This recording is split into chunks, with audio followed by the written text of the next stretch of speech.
सामनातून केंद्र सरकारवर टीका करण्यात आली। केंद्र सरकार सर्वोच्च न्यायालयाच्या खांद्यावर बंदूक ठेवत फुकट्या योजना बंद करणार असल्याची टीका सामनातून करण्यात आली।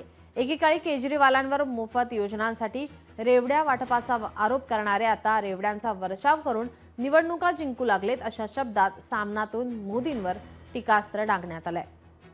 पाहुयात सामनातून काय टीका करण्यात आली ते ग्राफिक्सच्या माध्यमातून। कधी काळी मोदी केजरीवाल यांच्या रेवडी संस्कृतीवर प्रहार करत होते,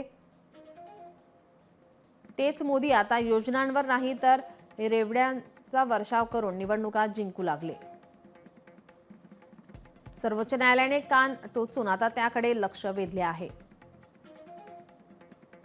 सोनाराने कान टोचणे आणि लोहाराने हातोडा मारला तरी केंद्र सरकार आपल्या मस्तीतच। न्यायालयाच्या खांद्यावर बंदूक ठेवून सरकार फुकट्या योजना बंद करणार हे नक्की।